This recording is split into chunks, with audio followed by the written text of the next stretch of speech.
Right, everyone's favorite, split squats. So these are a very simple movement if you do them right. It's essentially a lunge like this, okay?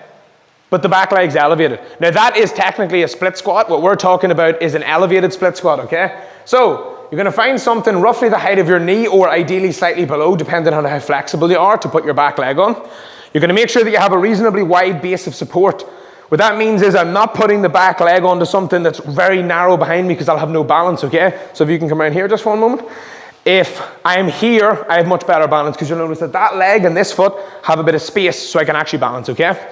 Now, whenever I'm doing this here, there's two ways to do it. The first one is more quad dominant, so if I want to grow my thighs more, which is I stand very, very upright.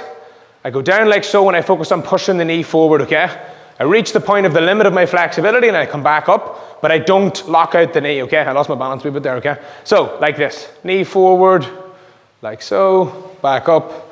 Don't lock out the knee, back down again. Pretty simple, okay? That's a little bit more quads or thigh. If I want to target my glutes a little bit more, it's nearly the same movement, but the only difference is I'm going to slightly tilt forward like this, and I'm not bending the knee quite as much, okay? So you might notice there that my hip is doing a bit more work, which is obviously more for my glutes, okay? So, main key points of that is don't have the thing that your foot is elevated on too high. Make sure that your feet are well spread out so that you have balance, better balance than I had because I wobbled a wee bit there. Third one is make sure you don't go too deep at the bottom and that you don't fully lock out at the top, okay? And those are the two variations of elevated split squats.